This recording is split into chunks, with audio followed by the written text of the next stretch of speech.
Thank you so much.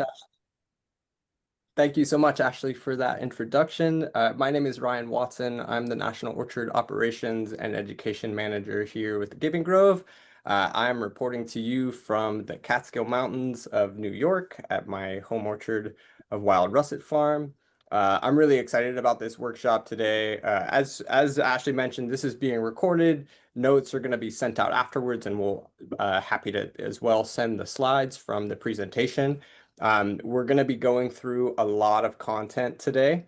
Uh, some of these slides could be a workshop in and of themselves. So it's going to be sort of a greatest hits running through things, but we're always available to answer questions afterwards. And I'll give you that contact at the end. So thank you so much for joining us on a Thursday afternoon on Juneteenth. We have a great representation of folks from around the states. And so I wanted to get started here just by offering an indigenous acknowledgement. A lot of the content that we're going to be covering today comes from traditional stewardship land model. And so this is coming from a deep respect for nature and a consideration that the natural resources that are available to us are something that we are here to steward. Our farm is on traditionally Lenape land in the Delaware River Valley. And so we are trying to follow the lessons that were put forth by our elders in protecting the ecosystem and following these natural systems of Mother Nature. There's an Iroquois Nation principle of 7 generations that we are here to steward the land and think about our choices in terms of the next 7 generations that come beyond us. And one of these kind of concepts that you might be familiar with is this idea of the 3 sisters that comes out of the Lenape tradition. This is the interaction between corn, beans, and squash in a polyculture. So I just wanted to give a moment to express that gratitude and move on from that point. We're going to also be covering a lot of things in this. We'll be looking at the impacts of climate change, some of these core philosophical concepts of soil testing, mycorrhizae, and the impact of the soil food web, some practical tips about how to encourage this microbial growth underneath your trees, how to build organic matter, use cover crops, plant diversity, tree guilds, Korean natural farm preparations, holistic sprays, and some additional resources that'll be available for you to use. These are our reference materials that we're really pulling from. So Michael Phillips, who you see on the right here, wrote the book on holistic, organic apple and orchard care. A lot of the principles that we're going to be diving into are going to be from this book, The Holistic Orchard. Additionally, his book, Mycorrhizal Planet, which is the one that he wrote just before he unfortunately passed away a few years ago, is a really deep dive into the interaction between mycorrhizae, the fungal root system of mushrooms, and their work with plants. And we're going to talk a lot about that today. As well as Nigel Palmer's book, The Regenerative Grower's Guide to Garden Amendments. That's going to have a lot of these really practical ways in which you can implement some of these things that we're talking about today. So I wanted to start here with this framing question. Does a forest need fertilizers to remain healthy? And maybe folks can kind of put some things in the chat about what your thinking is. And when you think about like fertilizers in a forest, or like how does the forest go about fertilizing itself?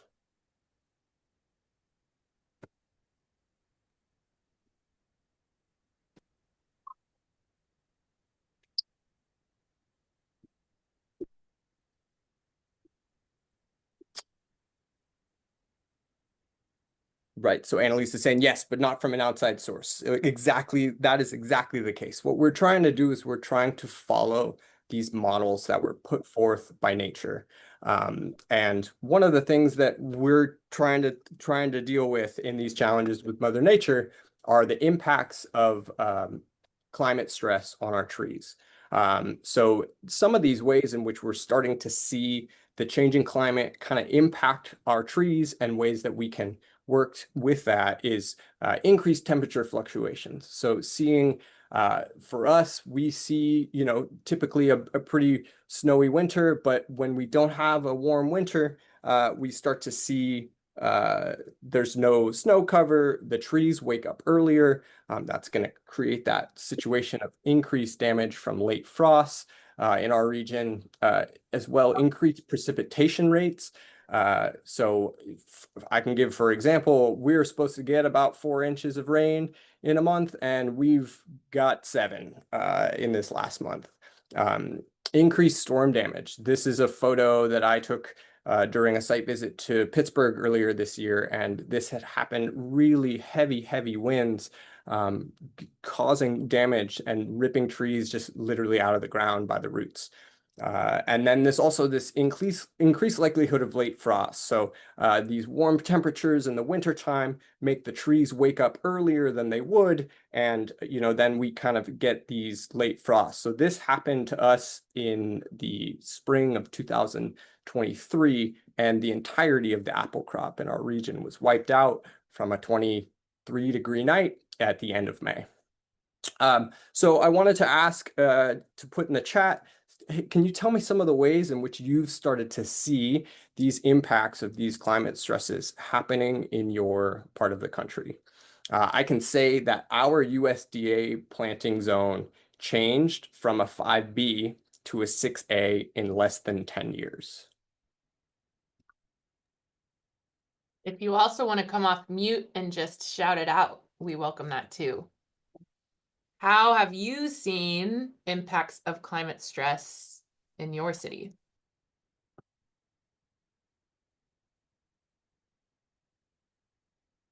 And another extension of this too is what would you start to see in terms of an increased temperature fluctuation or increased precipitation rates? How are these going to impact our orchards and kind of how we're interacting with them?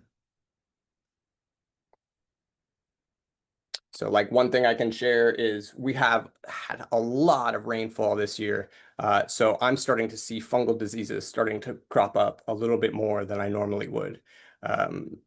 Same thing, we've got Mary in Michigan also seeing the impacts of late frosts and significant fruit crop losses, as well as a drought, right?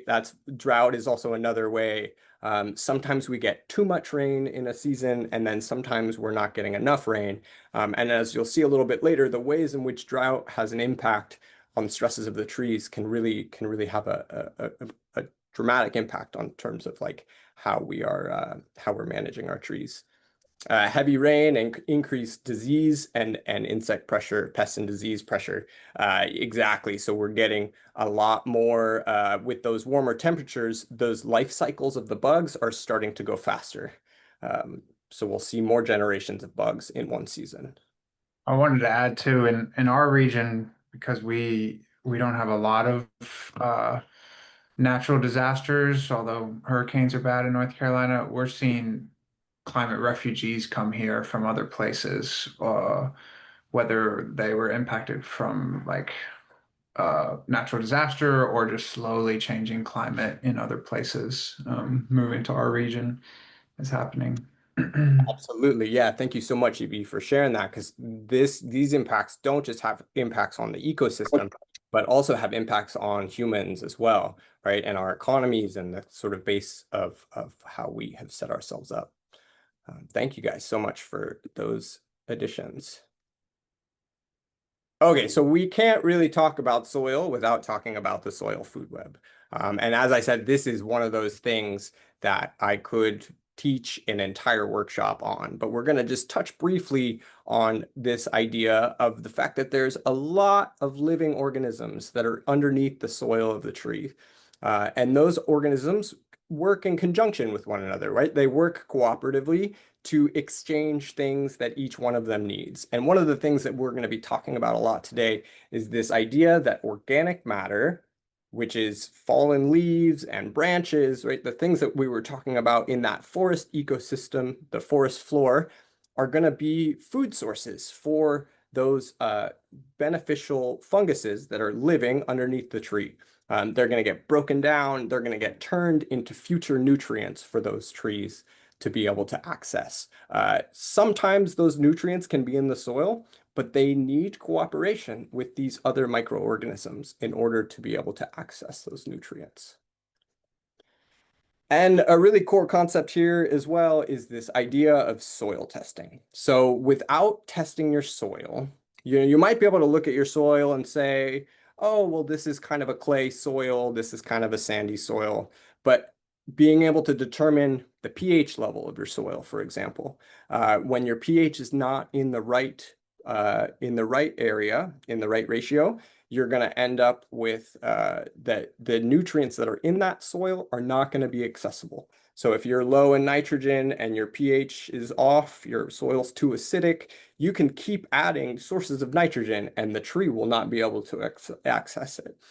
So what we're striving for is a 6.3 to 6.7, but kind of in that 6 range for most fruit trees, as well as the organic matter.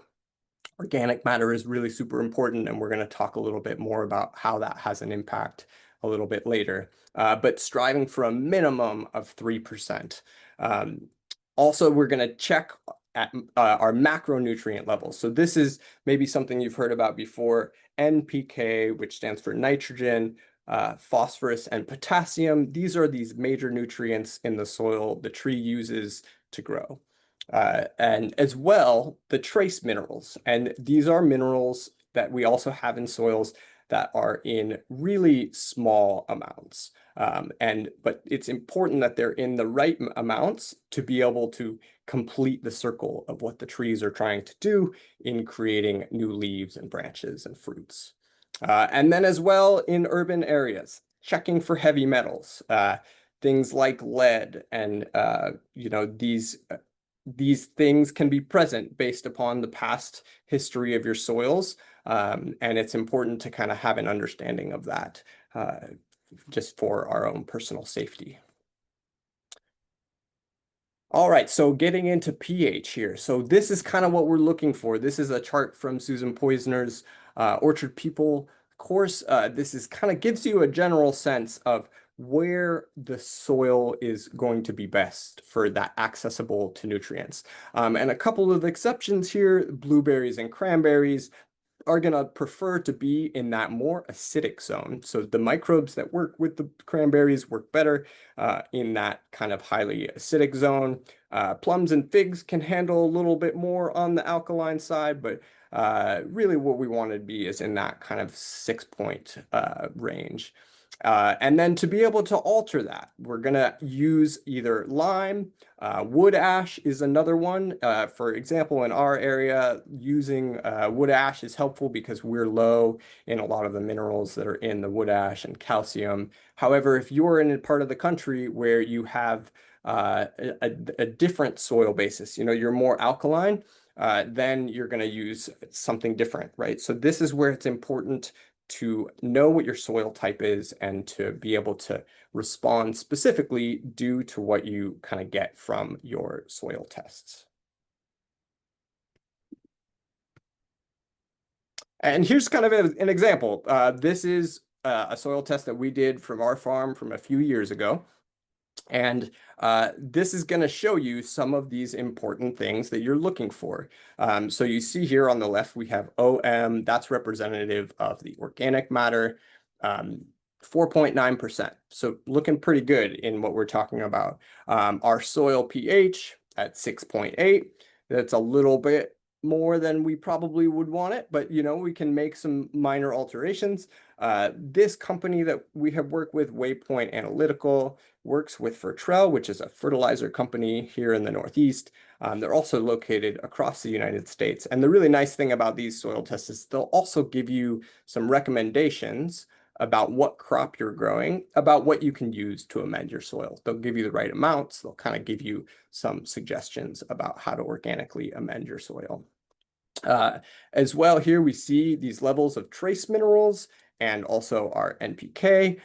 These are the things that we're going to want to be checking in. So I have two different samples here listed. So we have GH, which is our greenhouse, and CT1, which is our caterpillar tunnel, looking at those different organic matter rates for those, is there's like, what do you notice? And so we see like organic matter for CT1 is at 4.0. The pH is at 5.6. So what would you think? You can just pop that in the chat or just give a shout out about how we would want to address the soil pH or the organic matter there.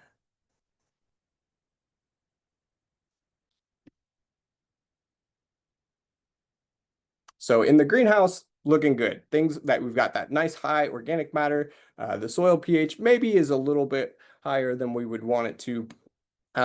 But in that greenhouse, I'm sorry, in the caterpillar tunnel, the pH that we have at 5.6 there is a little bit out of the range that we would want it, right? So that's going to kind of cause a little bit of challenges moving forward if we don't address those issues with the nutrients.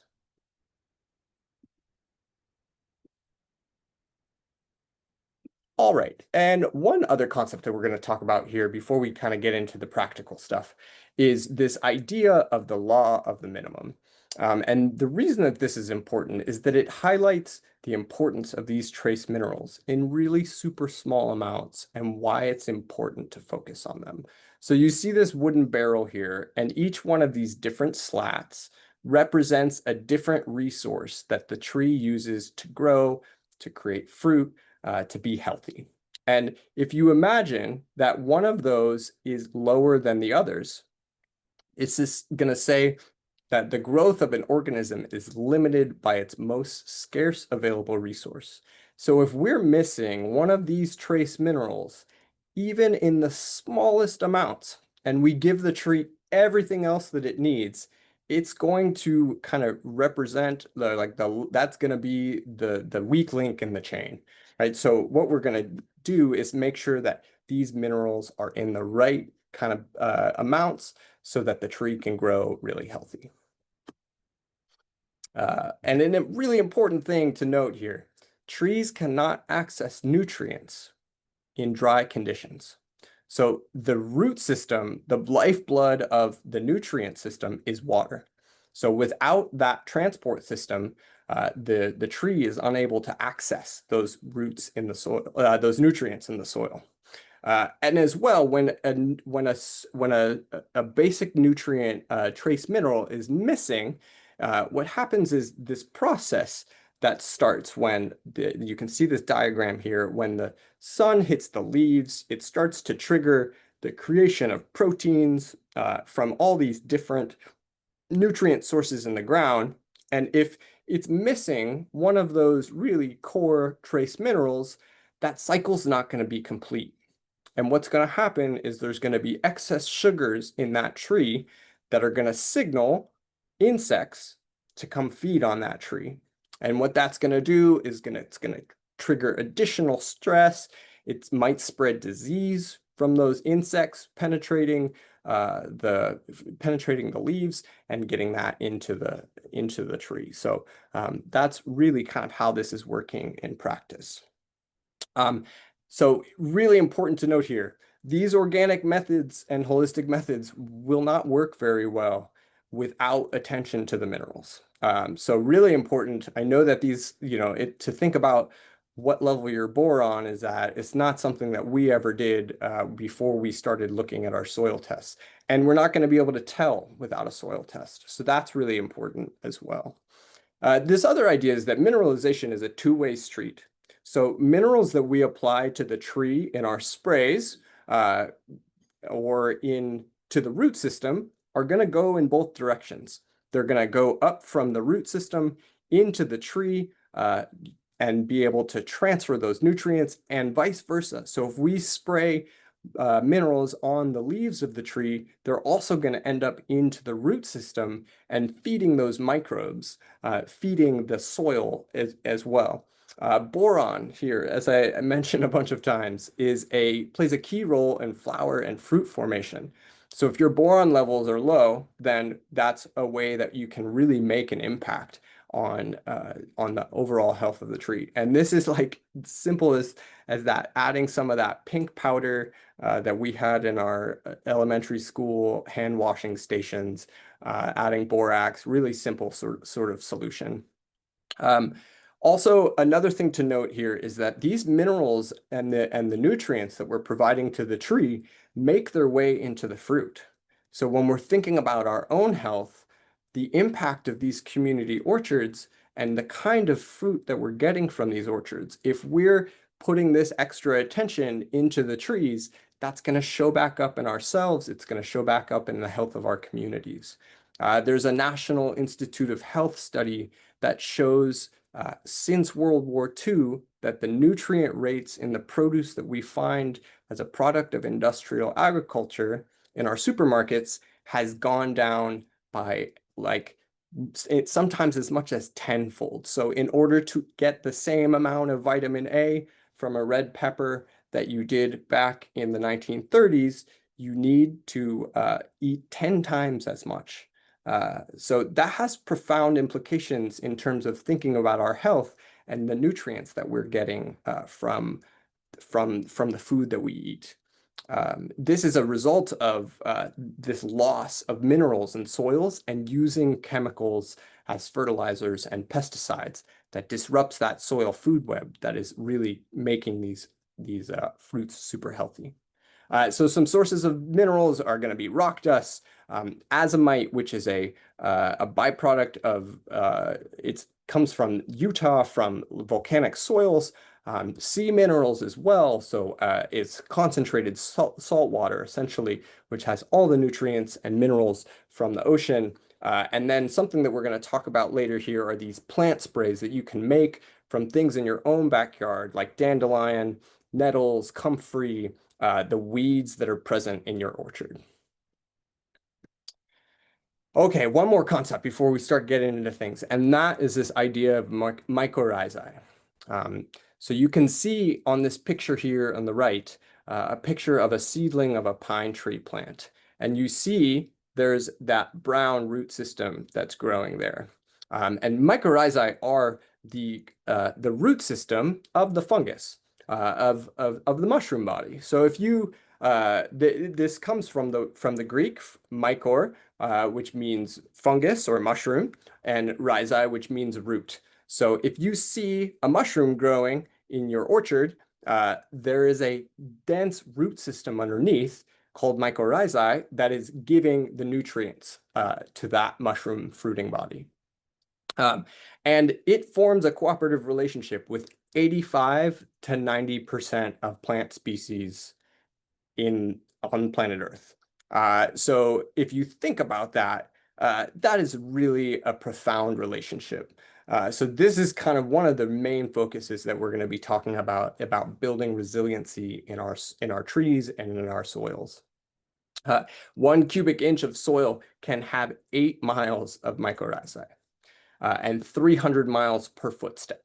So if we look back at this image again of the pine tree seedling and how small that root system is relatively, that expanded white netting almost, that is the mycorrhizae, and that is expanding out the access of nutrients and water of that tree, sometimes by as much as up to 100 times.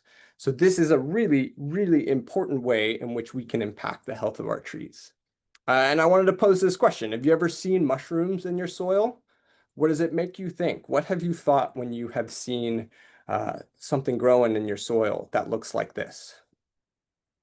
And feel free to pop that in the chat or just give a shout out.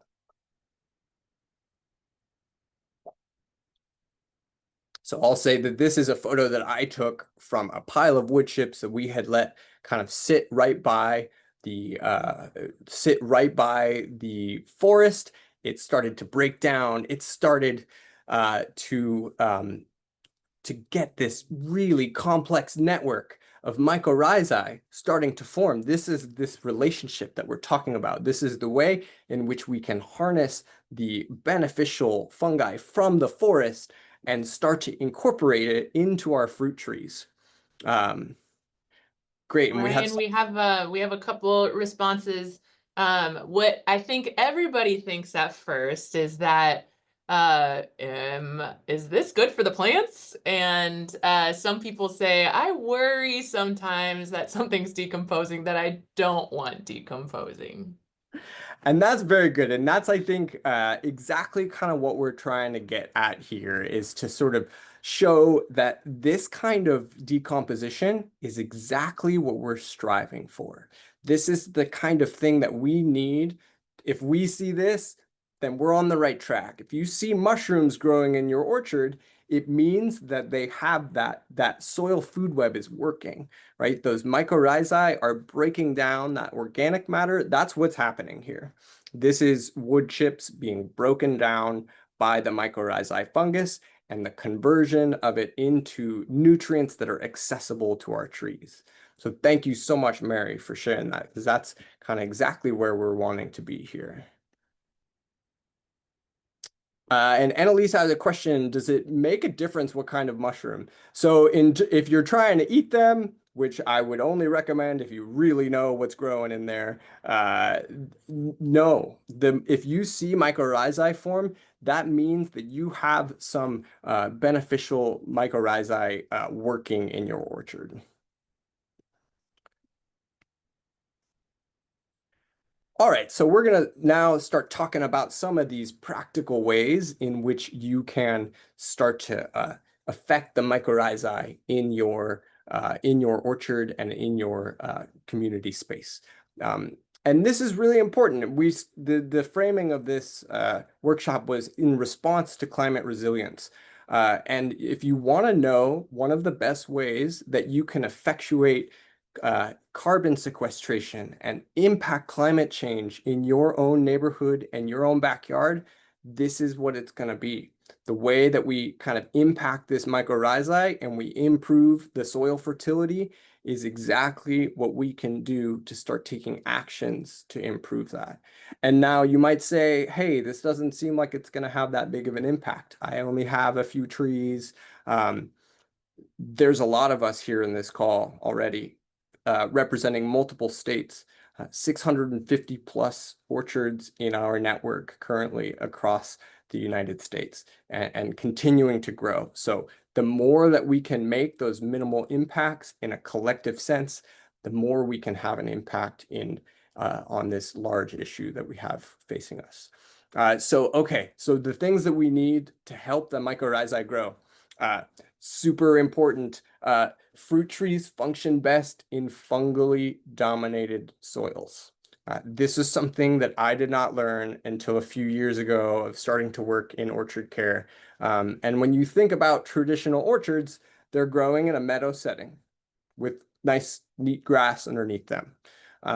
Now, one of the things that's really important for mycorrhizae and fungus is moisture. So if we don't have enough moisture underneath the trees, then we're not going to have that relationship happening of the mycorrhizae. They just don't have the right conditions. I should also say that this is going to be beneficial for vegetable growing as well. Vegetable growing is in a bacterial dominated soil, so that's a little bit different. But all vegetables, with the exception of the kales and brassicas, have a relationship with mycorrhizae. So this is going to increase their impact and nutrition as well. So what we're trying to achieve here is this forest edge ecology. So thinking about that forest floor that we started talking about in the beginning of this call, that's what we're trying to mimic. We want to mimic those cycles of nature. And the way that we do that is keeping that soil covered by providing the right food sources for the mycorrhizae. And the right food source specifically is going to be a protein called lignin. Lignin is found just underneath the bark of the trees, kind of in those layers just underneath. So if you think about like an apple, A lot of the nutrients in that fruit are going to be right underneath the skin and in the skin. And that's kind of the same principle that we have going here with this lignin. So if we have small branches, less than 3-4 inches, kind of the smaller the diameter they are, the higher the concentration in lignin they have. This is this idea called ramial wood chips. And this comes out of the hardwood industry in Quebec, Canada. In the 70s and 80s, the university research was trying to figure out, we're doing all this logging and creating lumber. What can we do with all these small branches? And they figured out that these high rates of lignin in those small branches do an excellent job of feeding mycorrhizae and feeding the soil food web of our trees. So if you can get access to those small branches, those are going to be the things that are most directly affecting that mycorrhizae in your soil. Another idea that we'll talk about here is hugelkultur. And that's this idea of burying wood underneath the ground as a underground economy. It's sort of a future food bank in the root system for the root system of the tree. And one of the things that we incorporate always in our plantings is one of these root dips. So this is one that I really recommend, Bioorganics Endomycorrhizae root dip. This has 9 different species of mycorrhizae. You can also, so you can purchase this. There's also, we'll talk about Korean natural farming and indigenous microorganism harvesting. I'll send that out in the notes as well. So that's going to be a way that we can put that powder on our trees as we plant them, or after we've planted them in the mulch, to be able to make sure that those species of mycorrhizae are there. And then one more thing I wanted to touch on real quickly. This is kind of sort of the more advanced level of understanding of mycorrhizae. But one of the really cool things here is that there's 2 different types of species of mycorrhizae, and they exist. 95% of them are on most plants. The other 5% are in our forests. And those mycorrhizae have access to minerals in the bedrock, which is really, really, really cool. When we have something called bridge trees. These are willows, alder, poplar, aspen, cottonwood. They can cross between these different species of mycorrhizae. So what that means in practicality is if you can grow one of these bridge trees within the root system of your orchard, you're able to tap into the bedrock of minerals for your fruit trees. The way that you can do this in a small space is to grow a willow as a shrub. There's a technique called coppicing, which is basically just cutting it back down to one central branch and allowing those suckers to grow up, and you just keep cutting it back. And that serves as a really great source for ramial wood chips. It's a great medicine as well. Willow is a source of salicylic acid, which is what aspirin comes from. You can also make your own root hormone dip out of it as well. So willow trees contain within them that salicylic acid, which will help to create roots in other plants. So if you soak that, make a tea and soak it in water, I can go on about willow forever and ever. It's super cool. All right, so here's this concept of hugelkultur, the idea of burying wood underneath soil and adding other diverse types of organic matter to be able to serve as a future food source for these trees. Again, knowing that we're working in community orchard environments, like having this big giant soil pile of hugelkultur on the right above ground, that may not work for most folks. But what you can do is choose what works for you in your orchard. You can make sort of a hybrid one where you sort of start to dig below ground a little bit, If you really want to have a big one, you can like dig a big trench, cover that up. If this is seeming like too much, you can do this in a really small manner. Just get some branches, again, preferably those kind of smaller branches, cover them with some compost, with some soil, with some mulch. That's going to be really super helpful for encouraging that future nutrient source. Okay, so here is really the summation of the most important things that you want to be doing in the practical principles of managing a fungally dominant soil. So again, like as I said, fruit trees grow best in the fungally dominant soil. Think about that forest floor ecology, small branches, leaves decomposing over time using that soil food web and the mycorrhizae to be able to create nutrients that are available to the trees. So keeping soil covered, super important. Without moisture, the trees cannot have access to those nutrients. Without moisture, that mycorrhizae will not be able to thrive. Minimizing soil disturbance. So this process of tilling and digging things up, we're really disrupting this natural soil systems. We see the after effects of the Dust Bowl from these practices of tillage and disturbing that soil structure. Without that soil structure, we're not going to be able to have these relationships. Building organic matter, also really super important. Giving diverse sources of organic matter to be able to serve as those future nutrient sources. Planting cover crops, so we're going to talk about that. This idea of outrageous diversity, just trying to have as much biodiversity as possible, and then we're going to focus on our nutrients and our minerals. Now, this is a concept that you, I'm sure, as a gardener and as community orchardists, have heard over and over and over again, but I'm going to hammer it in again. The importance of mulch is really, really, really important. This is going to help create the right conditions for fungally dominant soil. It's also going to keep your weeds down. It's going to serve as a source of organic matter. And there's a lot of different things that you can use as your mulch. You can use straw or decomposed leaves, composted animal manures, wood chips as well. Again, those ramial wood chips are really super beneficial. But use what's available to you. This is definitely something that varies by your region and by your community resources. But what's important here is that you're using a diverse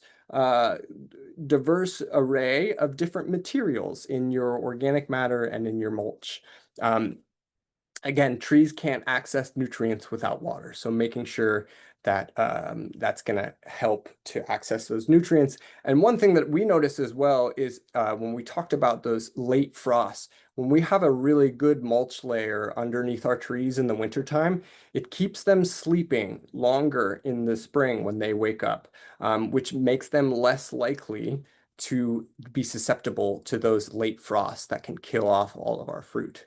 Again, so we're thinking about the forest and that forest floor. Important here, make a mulch donut that is not touching the trunk, not a volcano. So if we see mulch up against the bottom flare of the tree, it could kill the tree. Anybody have a thought about why it is that might happen?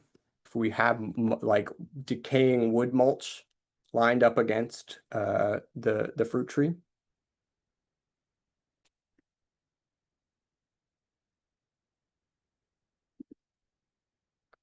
So if we think about it, we have decomposing wood in our mulch. And if we have that lined up against the base of the tree, we could use those decomposing microbes to decompose the tree, especially when we're talking about fruit trees that are grafted and have a graft union of a rootstock and a fruiting variety, especially against that graft union, can really weaken that area, and that can ultimately kill our tree. You see that happen a lot with commercial landscapers, and it's really going to be detrimental to the tree's health. Okay, so organic matter. It really, really matters. Um, in preparation for this workshop, was going over some soil health pamphlets that were put out by the USDA and by our local extension services.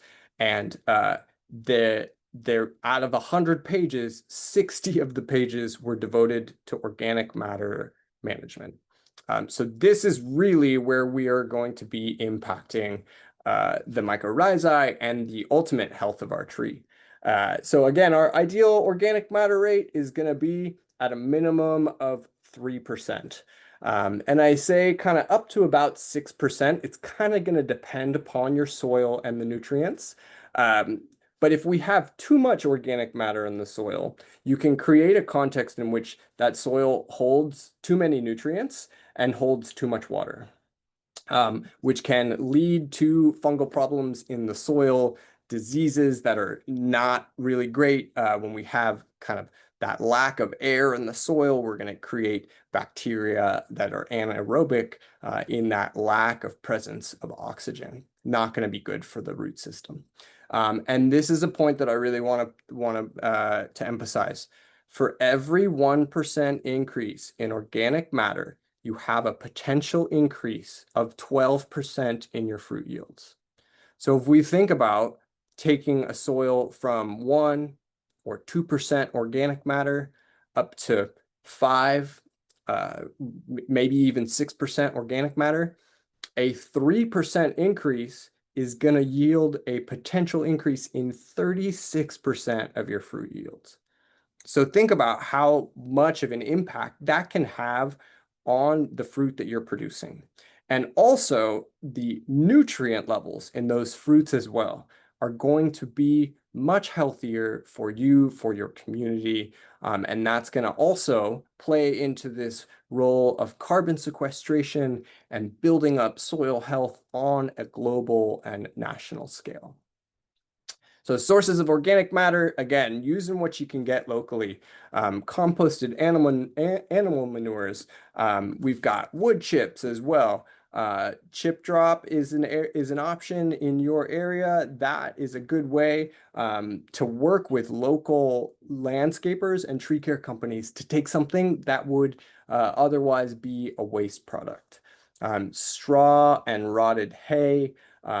Caution a little bit with hay in that it can have some weed seeds in it. So if that is kind of a concern, then be aware of that. Composted leaves, so making leaf mulch, so which is just essentially allowing those leaves that have fallen on the ground to decompose for a year or two, and then adding them underneath our trees. Cover crops and green manure. So we're going to talk a little bit about cover crops and green manure. Awesome. And Linwood also offered the suggestion that most busy Starbucks have trash cans of coffee grounds for free to pick up. That is also another great resource for sources of organic matter as well. Burlap is a great thing to use underneath mulch to keep weeds down.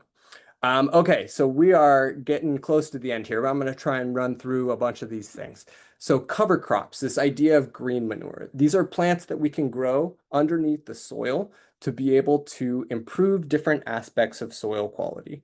And this idea of outrageous diversity, following the diversity of Mother Nature in getting as many different things that you have that you can have growing. So working on nitrogen fixation and soil fertility and nutrients, building your organic matter, weed suppression, improving the soil structure, erosion control, pollinator support. Now, all of these are really going to depend upon where you are in the country, what your soil goals are. So what does your zone, or like your soil test is going to tell you, I need to raise my pH, I need to build my nitrogen, I need to build organic matter, or like weed suppression or soil structure, erosion control. So here's some examples of those things that you can use. And this is also a chart from the USDA, which gives you a whole bunch of different options depending upon what time of the season. Is it cool season, warm season? You want something tall, you want something doing these different types of things. The coolest thing that I have found in terms of an interactive tool for cover crops, and pretty much for most things, is this Northeast cover crop selection tool. And so I want to see if I can get someone to give me a shout of their area. Tell me which city you're in, what's your state, what's your zip code? And if Ashley, you can give me a shout out and we can walk through this real quick. The first person in the chat gets the demo. Ooh, there it is. Gifford, Washington. Okay. This is a tool for specifically, unfortunately, from data. Texas to the east. So you'll still be able to use this as a resource. It might not give you as exactly specific to your region, but it is still a great resource to use. Anybody from Texas to the east? Durham, North Carolina. Durham, North Carolina. All right. So we're gonna choose North Carolina here. And Durham, can I get your zip code or an orchard location? It's 27701. 27701. All right. There we go. So that is the center of Durham. If you have your specific address, you're going to be able to put that in. So that's going to give us a really good breakdown of where you are. You're going to have your soil composition. Now, when we're working in certain areas out, like they will give you a little bit more of a breakdown of the soil type, but you're going to be able to see your rainfall, these kinds of things here. Beyond that, so let me know what are your goals. We have let's say we want to increase organic matter. We want to let's see, we want to prevent fall erosion, and we want to build some nitrogen fixation in the soil. And now you can choose kind of what your goals are. You can go through this and do this in different ways. You can prioritize what you want. It's going to give you here all these different types of cover crops you can use. Now, if you've never used one of these before, this one's one of my favorite for building organic matter. Sudex sorghum grass. This one's great to use in preparation for an orchard. It also has a benefit of killing nematodes in the soil before planting an orchard. But this will be out. We'll send this out in the resources. This is an excellent resource to use for cover crops. It's going to tell you what these different crop descriptions are, when to seed them, kind of what they do, what their pests, like the things that are going to eat them, those sorts of things. So this is a super, super helpful tool. And I'm really happy that it is available now for us to use. Ryan, we're kind of going up on time, so I think if we have a quiz that we wanted to do, and this was kind of the stopping point before the quiz. Do you want to go over this last slide and then launch that quiz and answer questions? Yes, let me really quickly zoom through these last things. So we have a photo here of this root system of the cover crops. This is going to give you an idea of what you're sort of working with underneath the ground. Something that we did not really get too much time to touch on, but we will talk about in our July workshop, this idea of tree guilds. This is an extension of cover crops and using additional plants to affect the soil fertility for pollinators, for insect habitat, for encouraging that sort of thing. Another thing here is to just touch on is the variety choice, and rootstocks are really important. If you choose something that is in a more difficult to manage type of tree, you're going to need to manage a little bit more with spraying and aware of disease resistance. Also, a shout out to the PRI, Purdue, Rutgers, Illinois, apple variety cultivars. This is kind of going to show you this VR and different resistance ratings for different types of apple diseases. So if you live in an area where fire blight is really an issue, choosing these varieties that are going to be within that helpful basis is going to be great. Also rootstocks as well. Something that I'll send out instructions for is these practices from Korean natural farming. This is how you can turn your own weeds into your own liquid fertilizers using fermented plant juice, mineral extracts using apple cider vinegar. So this is in the Regenerative Soil, Regenerative Growers Guide to Amendments. I'll also send out PDFs on how to do these things. Just really simple ways to extract nutrients from eggshells, from seashells, bones.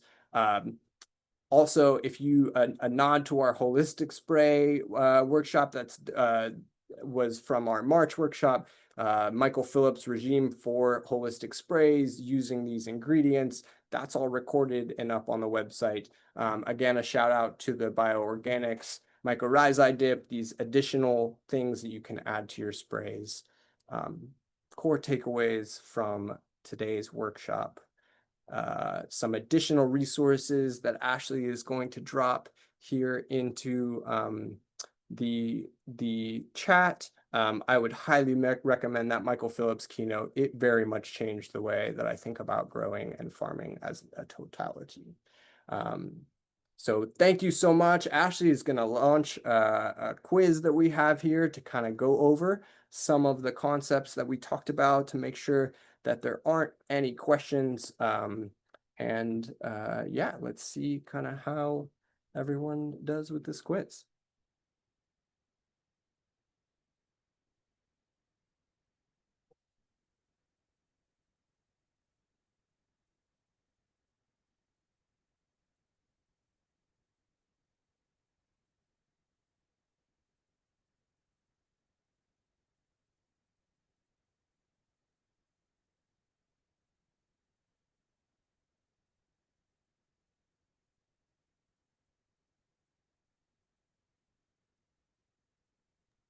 While people are doing that, I'm gonna add in the next webinar that we're doing is understore management for pollinators. You can register for that one in this link that I'm providing in the chat. If you are interested in learning more about that. And we have about 7, 8 now that have participated. Getting there. Getting there. 10 participated.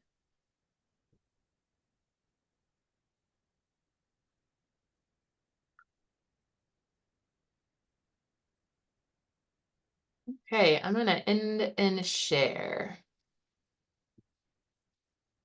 All right, fantastic. So we'll go over these questions here. A little bit of a tricky one that we have. How can you support building mycorrhizae in your soil?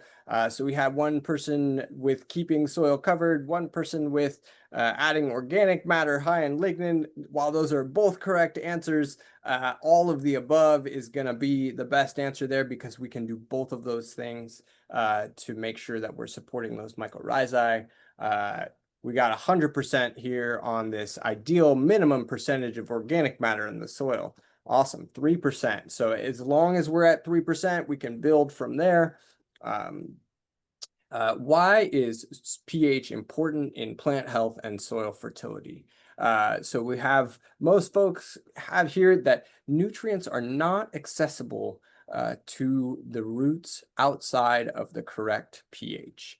So that's kind of the most important thing. If we are not in that right pH zone, then those nutrients, no matter how many we add, are not going to be able to